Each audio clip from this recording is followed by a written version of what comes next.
এই তোমার আব্বু আসতেছে, কি কি আনা লাগবে বলো। তাই নাকি? আচ্ছা শোনো, 2 কেজি গরুর মাংস আনবা, 2 কেজি সোনালী মুরগি আনবা, আবার দেশি মুরগিও আনবা, তারপর বড় বড় চিংড়ি আনবা আর ইলিশ মাছ আনবা।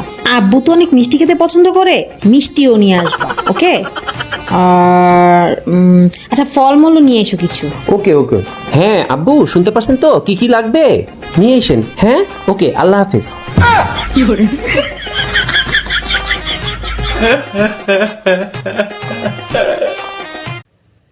হ্যালো গাইস, আসসালামু আলাইকুম। আপনারা আমার এই ভিডিওটা লাইক, সাবস্ক্রাইব, শেয়ার করে দিবেন এবং সবাইকে লেখার সুযোগ করে দেবেন।